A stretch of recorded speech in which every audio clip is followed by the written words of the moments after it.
next we'll have a couple of the folks from VMware talking about NSX and intent-based networking. This is, again, a very interesting and controversial topic that I'm going to be very excited to learn more about. We have Santosh and Abhishek. Let me go first with Abhishek. Abhishek is lead engineer at VMware, and he's been part of the NSX design team since its inception. And Santosh is working in the routing area. He's been at IETF in the BFD and OEM working groups, and they're going to do this presentation together. So let's give them a hand.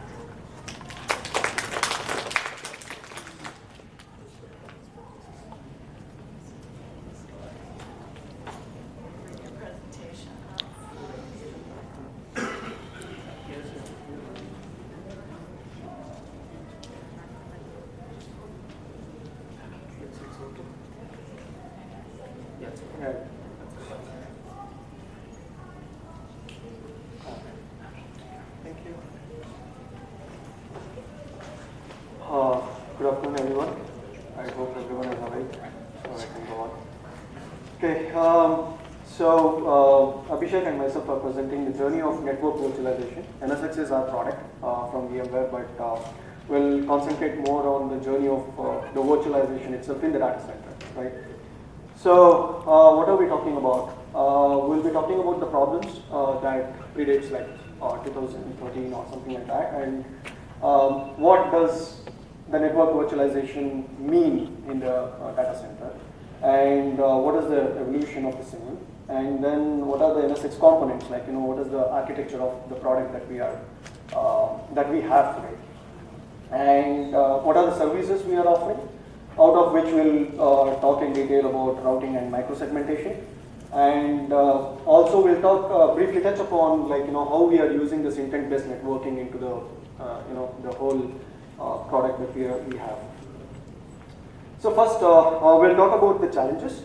The key IT challenges today in any data center is that the desire for IT to be more like a cloud service provider. So if you take any of the big cloud providers like Amazon, Google, and Facebook, the key aspect is faster delivery of applications.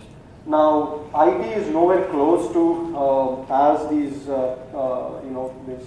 big service or the cloud providers are, but the desire is to have faster delivery of applications. Now, with the faster delivery of application, it is also utmost important that we need to have an end-to-end security. End-to-end security always comes with a cost of flexibility. Now, we all know that what happened with Sony Pictures in 2011 and 2014. There were 2 attacks, and it costed them around $100 million. There is a study in 2013 that was done where it was talking about there are 65,000 or 65K attacks, out of which 1.5K attacks were on the sensitive data itself. Sensitive data was compromised.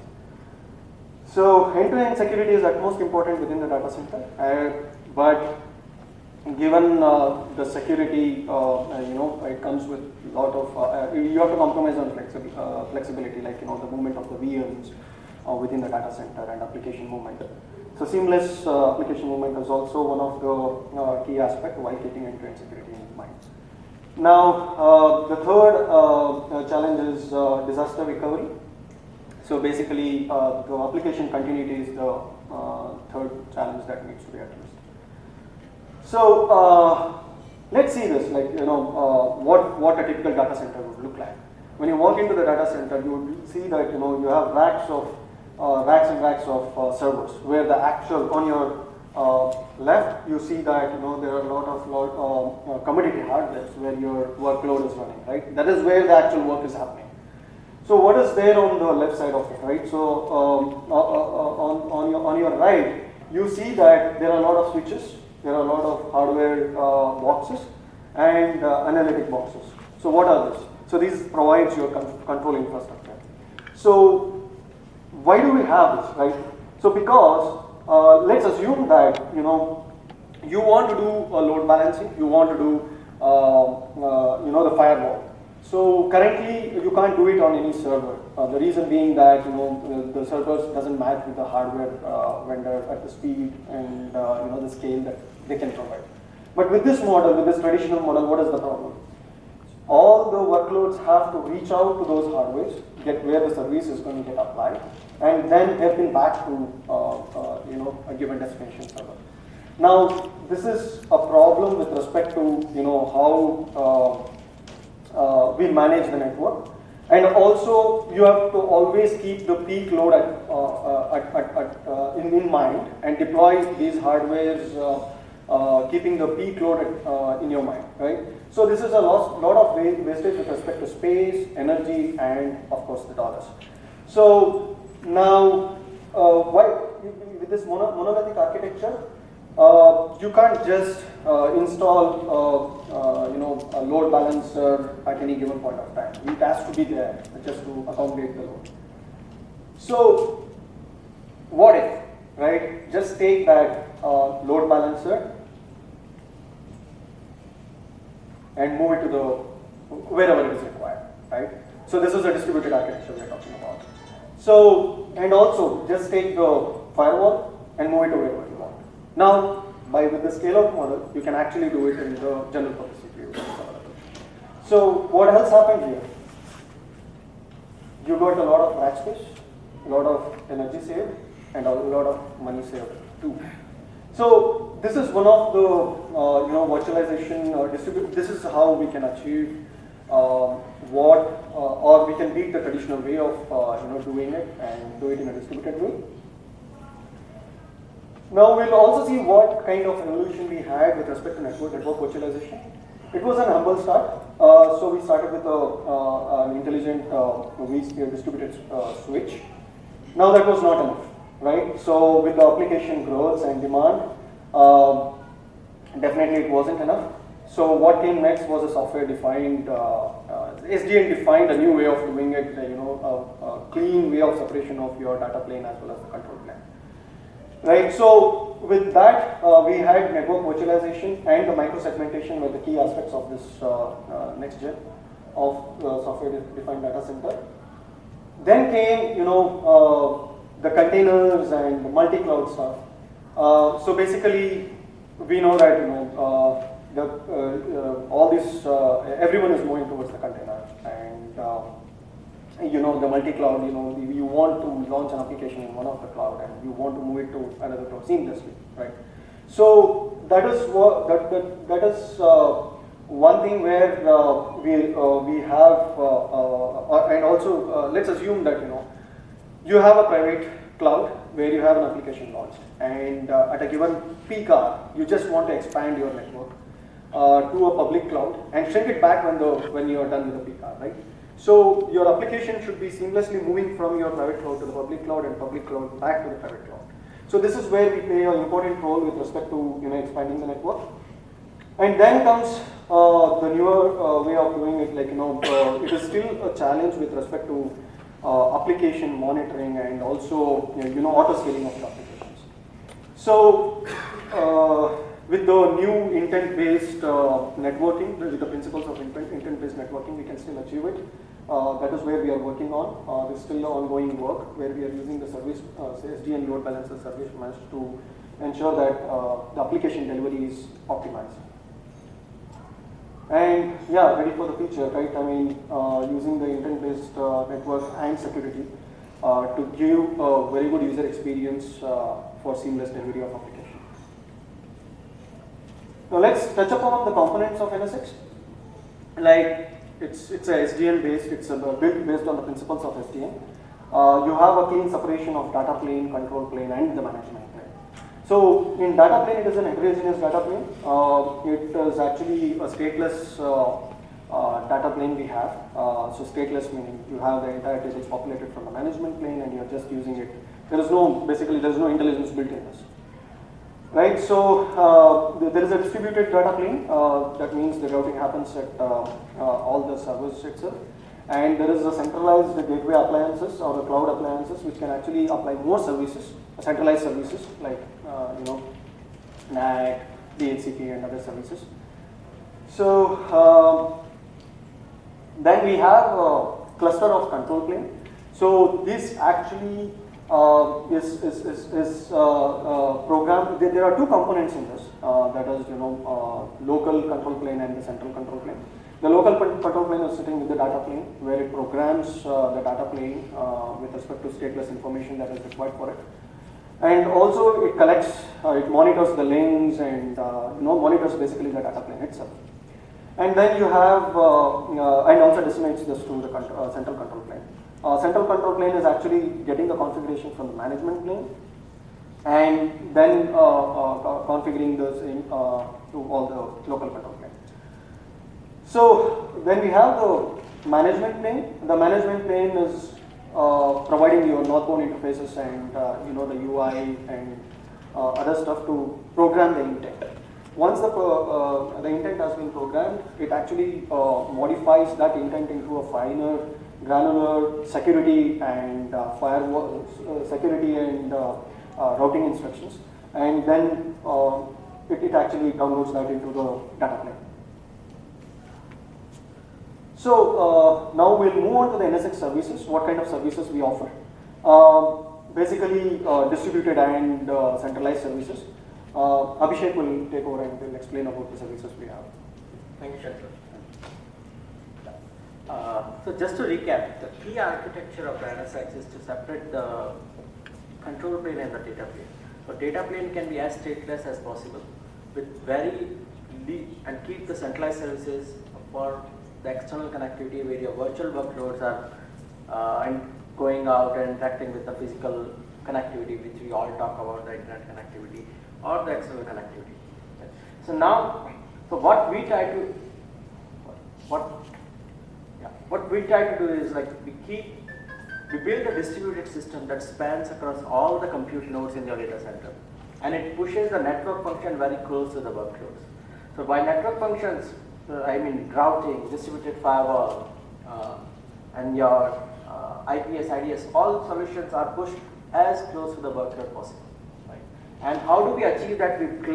The control plane and the management plane in kind of interplumb your distributed services with the centralized services through a second hop of routing.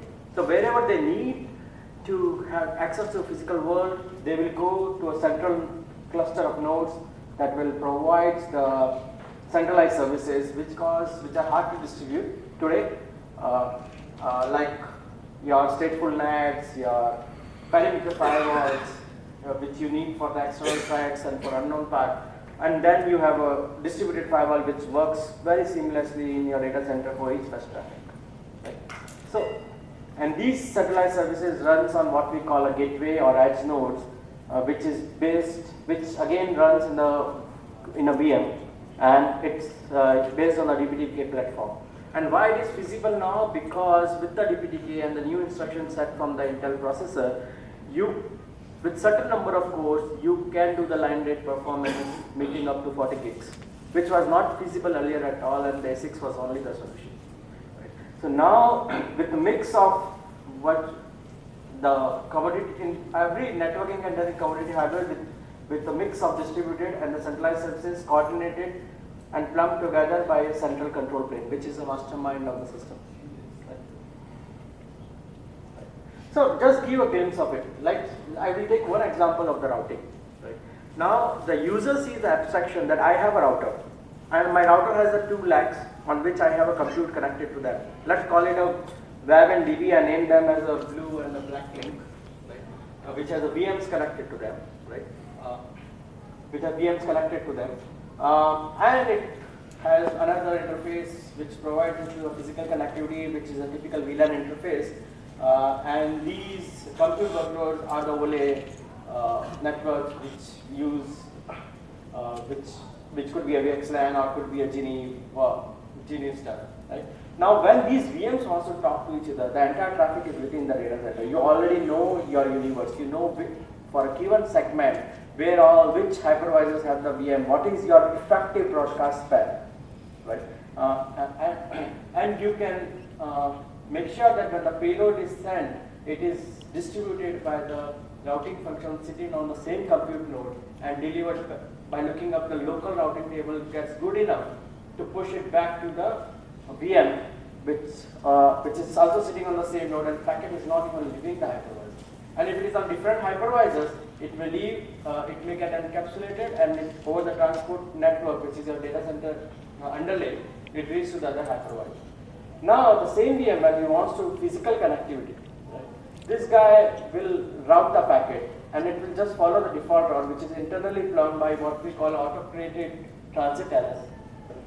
Oh, sorry. What we call is auto-created transit LS, and that transit LS is a basic one-off routing, which will turn on the packet over the transit LS and give it to the service router. And this service router is the one which is pairing with your physical routers and doing all the stuff. Now, this service router learns the route, pick up the stuff, send it all over to the external router, and this is how your payload goes out. Similarly, if we follow the return path, what happens is this payload reaches the service router first, and now service router routes it directly to the VM, because it also has a distributed component running on that node too. Now, when this payload again encapsulated, now it's delivered directly to the VM. So what the distributed routing is stateless because it's always asymmetric. It always happens on the source. And whenever you need a big state sharing, we interplumb with the central routers, which we call as service routers. This is how the mix of distributed and the centralized things makes it highly scalable, because as you grow your compute, your network function is auto-growing with that. Every hypervisor has to deal with the traffic generated by the VMs on them only. And for physical connectivity, you have set of edge cluster nodes. Now, this is great for routing. It improves the performance, but this opens a whole set of new avenues for the security. In the security, what happens is, today traditionally security is processed at two places, right? And it is just not about network security, it's also about guest integrity, right? So there are endpoint-based solutions which sits inside the guest OS as a driver, right? And there are firewall physical solutions which are like physical boxes on the network. So when you are enforcing security inside the guest, then you are also within the attack surface. If your VM is compromised, then your security controls cannot be trusted. And when you are outside, then you don't have enough context, because you don't know the real meaning of that traffic. All you know is certain IP address. You can do deep packet inspection, you can figure out application protocol, but those are expensive. But you lose the context, like which user initiated the traffic. So now bringing the network functions to the hypervisor, which is a kind of a Goldilocks zones, which is not too far and not too within the VM reach. You get both isolations from the guest, and you also have access to all the controls by a trusted agent sitting inside the VM, which is also protected by the hypervisor. Yeah, I will take the question. Yeah, definitely. So you get the context and the isolation. So this is the boundary where you have context and the isolation, and that opens a completely new set of avenues. Now you can build a pure zero trust model where each VM can have its own perimeter of breach. So even if the VM is attacked or breached, what you will see that you can prevent the threats from spreading, and you have to concentrate on what is the good instead of preventing what all can be bad. So you define a very well-defined policy that these VMs should talk with each other, period. Because I know how my data center application interacts with each other, right? Instead of worrying about what else can go bad, right? For example, I give an example of a new avenue. This is the same Windows machine where two people are logged in. One is from HR group and another is from engineering group, right? But now, because we have enough context, the firewall and hypervisor can provide access to the HR app, but the same user logged in on the same machine with the same IP address will not have the access to the HR app because it is from engineering group. Right? Because you have a context of the logged in user which is mapped and used for enforcement point. Yeah. So this is something physical firewall cannot do because he has no context. The traffic was generated for user A or user B because both are logged in into the same machine and they are sharing the same IP.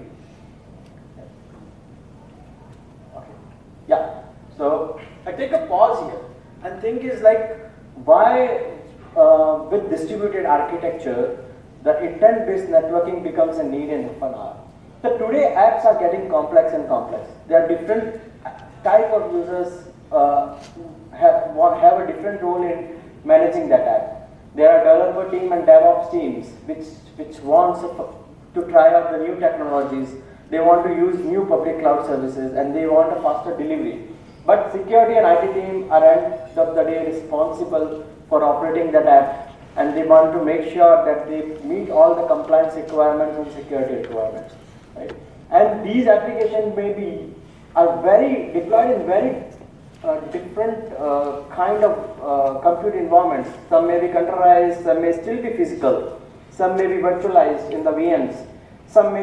They might be using some public services from Azure, some might be using some different services from AWS. Right? And you always need a way to auto scale your app in case there is a sudden peak season comes and you want to auto expand your app and you want to use a new set of compute resources for certain point of time, right? And then shrink it back to optimize your cost. So all these things needs a kind of fabric that can span not just your data center but can also go over to the public cloud, can also shift between the containers, and it gives you the same operation and the managing environment irrespective of where your app is deployed. And everybody should be looking at their intent, what they want, instead of how these will be employed. So it means it's a more abstract and a declarative way of saying what I am doing instead of more programmatic way of saying this is what you should do. Like IPA and IPB should not be taught. Instead they should talk that I have a application A which needs access to the AD server, it needs external connectivity, it has a load balancing requirement, and I am expecting peak, and it should have a throttling that it should not have accept more than 50,000 connections per second. Beyond that, there should be some kind of rate controls. So these kind of intents I should be able to express, and then system figures out what should be the right firewall rules for you, what load balancer policies you will need, how will auto scale the load balancers as your workload requirement increases, and how will provide the connectivity, whether you will need a NAT or whether your IPs would be routable. This is all with the help of policies defined by your IT environment. Even you can get the external connectivity punched in by the right NAT tools provided at the central nodes. Right? So let's take the security model for example. Security model, different person needs a different view of the security. Right? For example, because it's a zero trust model, you start with the default deny. Then application developers are in the best position to define your inter-application rules. Like how my different tiers of the application talk to each other, what ports they need to be open and what protocols they would be using there. Then inter-application rules is a more architect level guy that will decide how this whole mesh of application works together to deliver a business solution. Right? Then environmental rules, which are more governed from your compliance requirement, whether the PCI zones, or what are things you need, whether it's a production environment or whether it's a dev environment. Accordingly, you will relax certain things and you will allow certain things. And then you have common infrastructure services which needs access, irrespective like AD services or DNS, NTP kind of stuff. And above all, you always need the emergency rules. For example, if some VM is hacked or if there is a malware attack on it, you want to quarantine it. If you want, and that solution should be able to put a new set of policies right on the top so that VMs can be quarantined. Now, how do we do that? How do we NSX try to simplify this consumption and abstract the whole thing slightly?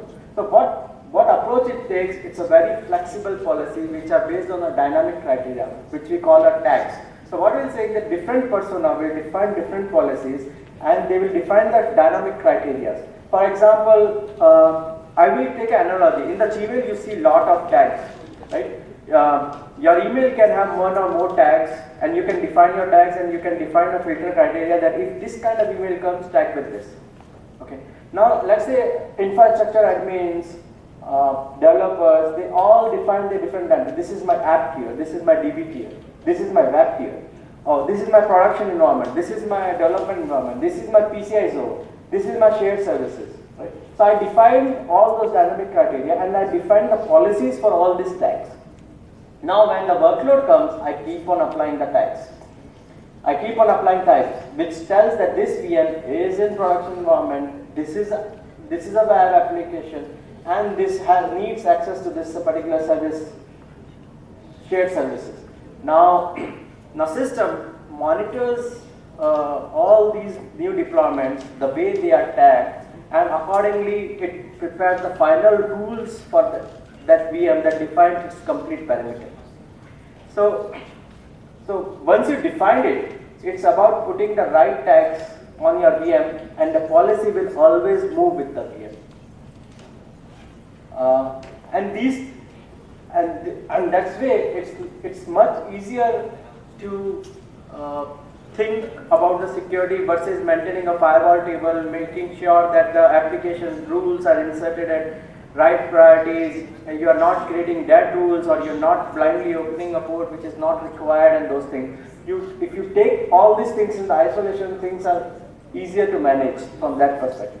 So this is one part of the intent-based networking. Second part, which is about intent to the configuration that we talked about. Third is about monitoring that in the runtime, and also providing a feedback loop back for the enforcement. Let's say if some VM which is not expected to have internet access, it's a DB VM, it should not have an internet access, but the way networking configuration was changed or firewall policy was changed, this particular requirement got broken, right? And that system should be able to detect and provide a feedback rule back to the management so that it can enforce it back, or at least can raise the alarm back for administration to take immediate action, right? For example, the way we started doing with the NSX intelligence is we monitor the default route. Any flow that hits the default route, it means it needs certain attention.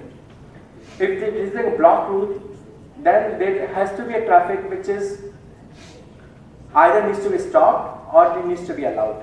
The administration needs to review those events. If we are hitting allow rules, then ideally you should not have a default allow rule. But if your system has allow rule and the traffic is going because of default any allow rule, then it is time to review that, either legitimize the traffic, create a specific rule for it, or simply block it. So that kind of intelligence we started putting it with the flow monitoring, and help people build the right policies, because building the right policies still remain a challenge. You need to know your application. So that kind of monitoring helps build the right policies.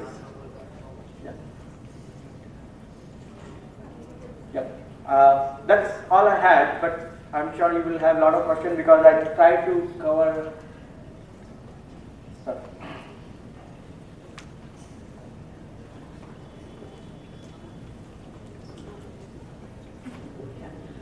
This is extremely interesting, and I certainly wish that we could get to this kind of topology with some of the people that I know.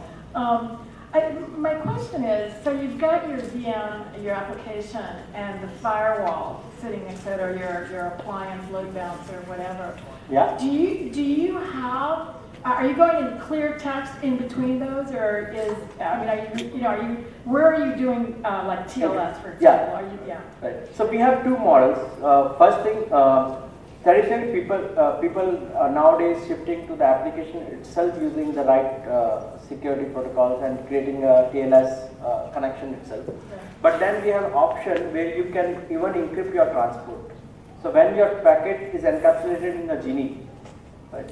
And it goes to another hypervisor within your data center, you have option to define an encryption policy that these flow, if you hit these flow, then which is your logical network, if you hit these flow, then when you are crossing the compute node, the traffic should be encrypted. So then we do the encryption, which is what we call it's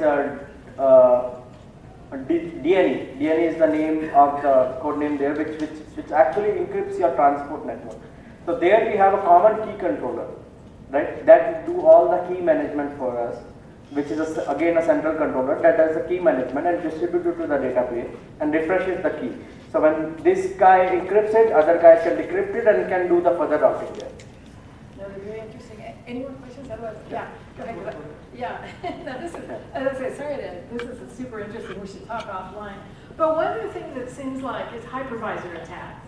I mean, that seems like, it's like, sure, VM, you've got, and everything. Yeah, can you talk a little bit about hypervisor attacks? Yeah, so if the hypervisor itself is compromised, right? Yeah, I mean, that's a great point, right? Right now we reduce the attack surface by protecting the VM and putting the controls on the hypervisor. Now the hypervisor exposure, which is primarily by the transport network and your data plane network, it doesn't have direct accessibility to the external networks at all. So typically these are the private LANs, and this area is still open item. Yeah. If your hypervisor is attacked, then you are again gone. Yeah. Like it is like your physical firewall is attacked, is as good as hypervisor attack, and then the security breach is done. Yes. Yeah. Dhruv here. I have one question. Can you link it a little bit more towards what kind of ITF and standard work this, like what you are using in your product, so that will help all of the group and Yes. would be a very Yeah. good use case of Sure. an actual deployment of ITF. So Geneve is one of the working group which VMware is working is the Geneve. The Geneve is the overlay protocol. So the VXLAN is the already thing and Geneve is in the draft here. So why the VMware wants to go with the Geneve is to increase the pace of innovation. Because Geneve allows you to have flexible headers in the TNBs, and some of these complex firewalls where we want to put the context, instead of doing IP-based firewall, we can do the context-based firewall. And these contexts can be added to the Geneve header, and the things can be applied both on the source and destination, right? Because on the source itself, if you know that a packet is going from doctor to nurse, right?